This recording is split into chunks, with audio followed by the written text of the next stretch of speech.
Mēs atrodamies lauku sētā Lūķi. Es esmu Envija Indāne. Sēta ir ļoti plaša. Mums ir 4 atsevišķas vietiņas, kur ir ar visām ērtībām, un tad vēl ir telpas ar daļējām ērtībām. Un ir ēdamistaba, kur cilvēki var nākt brokastiņās vai arī ēst uz vietas, katrs savā mājā. Šeit mēs pašlaik esam tā saucamajā priekšnamā, un te mums ir materiāli gan vēsturiski, gan arī to, kur cilvēks varētu braukt ekskursijās un ko apskatīt tuvākā un tālākā apkārtnē, kā arī bērniem dažādas rotaļlietas un spēles.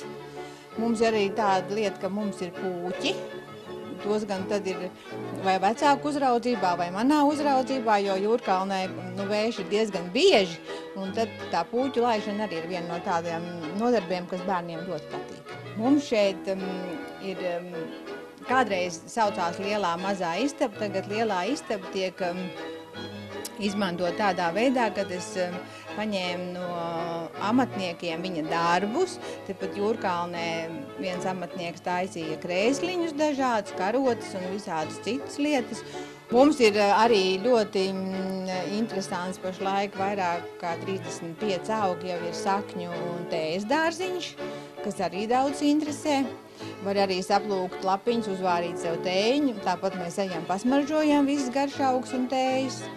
Tad ārā ir spēles, mums ir gan bowlings, gan mini golfiņš un ir pirtiņa. Tā ir no seniem materiāliem viņa ir celta, bet no otras pusītes savukārt viņa ir ar lielu logu, lai it kā daba nāktu tuvāk tajā istabiņā.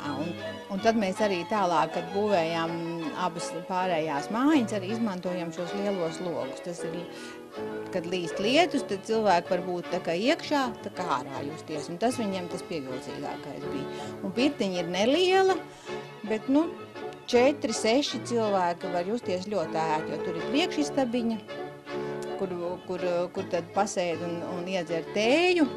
Un tad pa 2 vai pa 3 iet tieši uz karsēties un uz lāviņus, un tad mums ir 2 dīķi, viens lielais, viens mazais, un arī pie pirts ir muce ar ūdeni.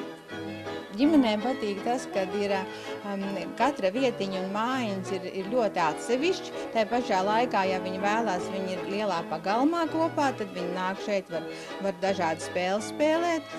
Un, ja ir slikts laiks, tad ir iespējas kaut kur nedaudz aizbraukt, vai tā būtu Aizpute, vai Kuldīga, kas ir kā 45 kilometri, vai Pāvilosta, kas arī tuvu ir apskatīt tuvējās vietiņas. Un labā laikā tās ir galvenokārt pastājas gar jūru. No svētku tradīcijām mums ir jau vairākus gadus, mums ir Ziemassvētku vecītes, kas ir decembrī. No kāda 5. decembra līdz 29. decembrim ir Ziemassvētku vecīšu sēta, tas saucās. Tad var tikties ar Ziemassvētku vecīti, var visu apskatīties. Tur es izlieku gandrīz kādus 400 priekšmetus. Un tad viss ir iekārtots, gan šī senāka, kur mēs pat labāk atrodamies, gan arī ēdamistaba ir lielajā mājā, kur mēs dzeram karstu tēju un lejam laimes. Es varu pamācīt veidot puzurus, kas mums šeit ir daudz un dažādi, bet lielos puzurus mums taisa omām Daina.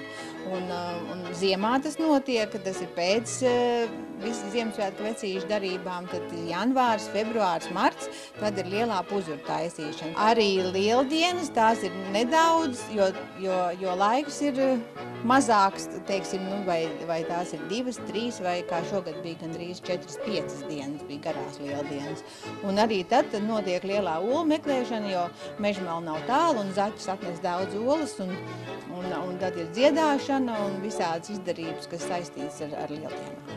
Ar grupām tad mēs vienojamies, ko grupas dara, kāds viņiem tās nodarbas tiek. Un tad mums uzaicināt ir iespējams suitu sievas, un tad drusku dziedāšana, un lielākoties ir tāds rotaļas. Ja jums pēc visu noskatīšanās liekas, ka šī sēta jums ir piemērota un jums patīk, tad es aicinu visus ciemiņus šeit ierasties un zvanīt iepriekš, protams. Un mēs piedāvājam tātad istabas ir mājā, ir namiņi dārzā, ir pirtiņa un visi laipni aicināti.